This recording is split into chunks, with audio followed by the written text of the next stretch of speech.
54 PO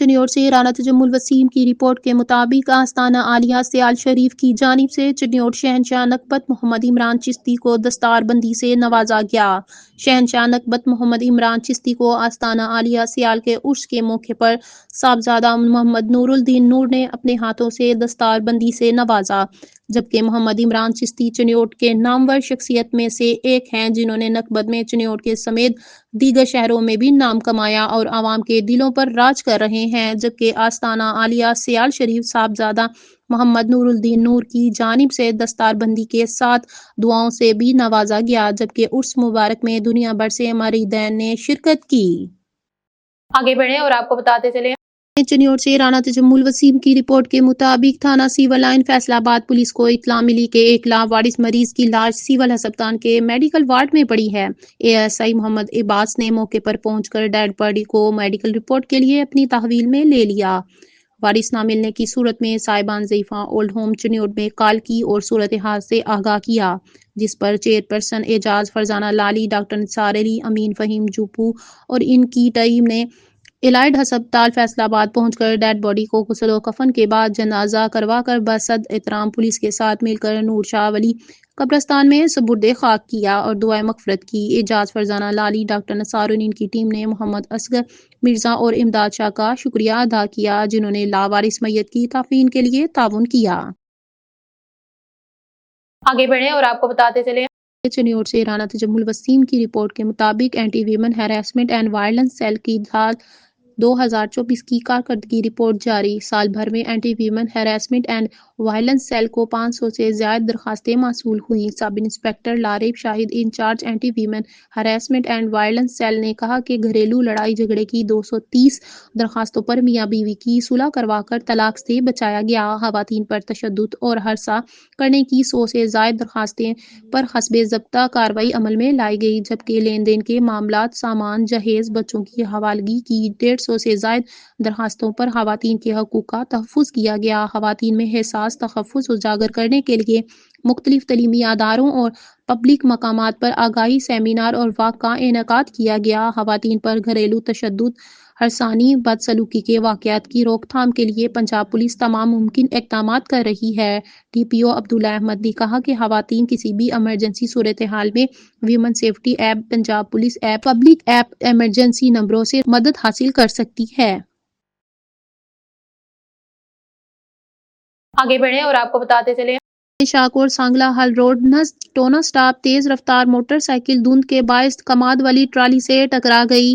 اطلاع پا کر ریسکیو 1122 کا عملہ وہاں پہنچا۔ حادثے میں موٹر سائیکل سوار زخموں کی تاب نہ لاتے ہوئے زندگی کی بازی ہار گیا۔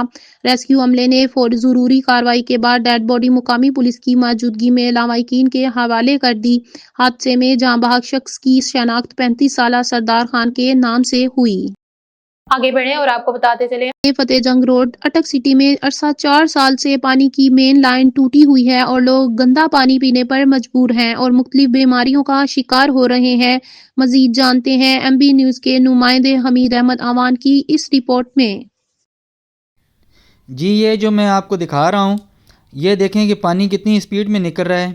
یہ بلدیہ کی مین پانی کی لائن ہے جو آگے ڈوگ فتح، ڈوگ شرفہ اور یہ بریار گاؤں اور اس طرح بہت سے علاقوں میں آگے جا رہی ہے، اور یہ پانی آپ دیکھ لیں کتنا زیادہ نکل رہا ہے، اور یہ ساتھ میں گندا نالا ہے جس میں سے پانی اس کے ساتھ مکس ہو کر آگے علاقوں میں جا رہا ہے، اور جو لوگ یہ پانی پی رہے ہیں وہ مختلف قسم کی بیماریوں کے شکار ہو رہے ہیں، بخار، ہیضہ، نزلہ، زکام، کھانسی اور اس طرح کی اور بھی خطرناک بیماریوں کے شکار ہو رہے ہیں، اور روزانہ یہاں سے اسپتال کوئی نہ کوئی مریض جا رہے ہیں، اور یہ ڈینگی آج کل بہت زیادہ چل رہا ہے، یہ ڈینگی کے مریض یہاں سے بہت جا رہے ہیں، لیکن حکام بالا اس پر کوئی توجہ نہیں دے رہے۔ یہ مین فتح جنگ روڈ ہے اور یہ بالکل اگر میں آپ کو دکھا پاؤں تو فتح جنگ چوک کے بالکل نزدیک ہے، ٹھیک ہے، یہاں سے لیکن کسی کے حکام بالا کے دیکھنے والوں کے کسی کے کانوں پر کوئی چون نہیں رینگ رہی، اور یہ ساتھ میں کالج بھی ہے اور یہاں پر بچے پڑھتے ہیں۔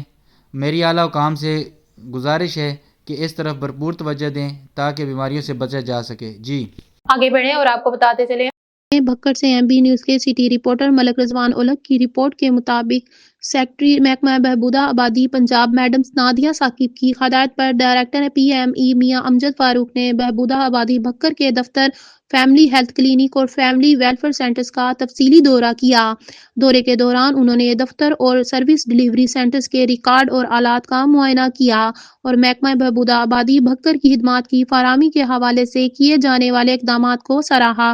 انہوں نے ضلعی آفس میں قائم SBCC اور ڈیموگراف سیل کا بھی دورہ کیا اور حکومت پنجاب کی طرف سے جاری ہدایت پر عمل درآمد کو یقینی بنانے پر محکمے کی طرف سے کیے گئے اقدامات کو سراہا۔ انہوں نے مزید کہا کہ تیزی سے بڑھتی ہوئی آبادی ملکی وسائل میں مسلسل کمی کا باعث بن رہی ہے۔ مؤثر اور جامع حکمت عملی سے بڑھتی آبادی کی رفتار کو کم کیا جا سکتا ہے۔ اس حوالے سے محکمہ بہبودہ آبادی کے آفیسرز اور field staff social media platforms کا استعمال کرکے اور گراس روٹ لیول تک فیلڈ سٹاف عوامی آگاہی کے ذریعے اس مہم کو کامیاب بنا سکتے ہیں۔ PME میاں امجد فاروق اور ڈسٹرکٹ پاپولیشن ویلفیئر آفیسر حبیب الرحمان اولک نے ڈپٹی ڈائریکٹر ڈیولپمنٹ حفیظ الرحمان اولک کے ساتھ ملاقات میں ADP اسکیم کے تحت بننے والے ڈسٹرکٹ پاپولیشن ویلفیئر بارے مشاورت کی اور اس ضمن میں جلد ہی اس کے سنگ بنیاد کی تقریب کا انعقاد کیا۔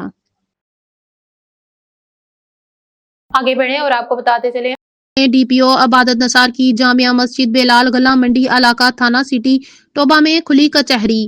ٹوبہ ٹیک سنگھ سے میاں جہاں زیب کی رپورٹ کے مطابق district police officer Ibadat Nisar کا inspector general of police Punjab doctor Usman Anwar کے احکامات کی روشنی میں ڈاکٹر محمد عابد خان کی خصوصی ہدایت پر شہریوں کے ساتھ مضبوط روابط قائم کرنے کے لیے احکامات کا سلسلہ جاری۔ DPO عبادت نثار نے جامعہ مسجد بلال گلہ منڈی علاقہ تھانہ سٹی ٹوبہ میں بنماز جمعہ عوام النساء کے مسائل سنے اور انہیں حل کرنے کے لیے کھلی کچہری لگائی۔ کھلی کچہری میں مقامی افراد کی کثیر تعداد نے شرکت کی۔ DPO عبادت نثار نے سائلین کے مسائل سنے اور ان کے فوری حل کے لیے موقع پر ہدایت جاری کی۔ اس موقع پر DPO ٹوبہ عبادت نثار نے کہا کہ کھلی کچہری کا مقصد عوام النساء کے ساتھ براہ راست رابطہ استوار کرنا ہے۔ کھلی کچہری سے پولیس عوام رابطے میں بہتری پیدا ہوگی۔ DPO ٹوبہ نے کہا کہ کھلی کچہری میں عوام النساء کے مسائل سن کر ان کے حل کے لیے مؤثر اقدامات کیے جاتے ہیں اور عوام النساء کو ان کی دہلیز پر انصاف فراہم کرنا اولین ترجیح ہے۔ کمیونٹی پولیسنگ کے فروغ کے لیے تمام SDPOs کی جانب سے بھی ضلع بھر کی مختلف مساجد میں کھلی کچہریوں کا انعقاد کیا گیا۔ شہریوں سے براہ راست تعلقات مضبوط بنا رہے ہیں۔ آگے بڑھیں اور آپ کو بتاتے چلیں وزیر اعلیٰ خیبر پختونخوا علی امین گنڈاپور نے 4 صوبائی وزراء کو کابینہ سے فارغ کر دیا۔ وزیر اعلیٰ ناقص کارکردگی پر 4 صوبائی وزراء سے وزارت واپس لے لی۔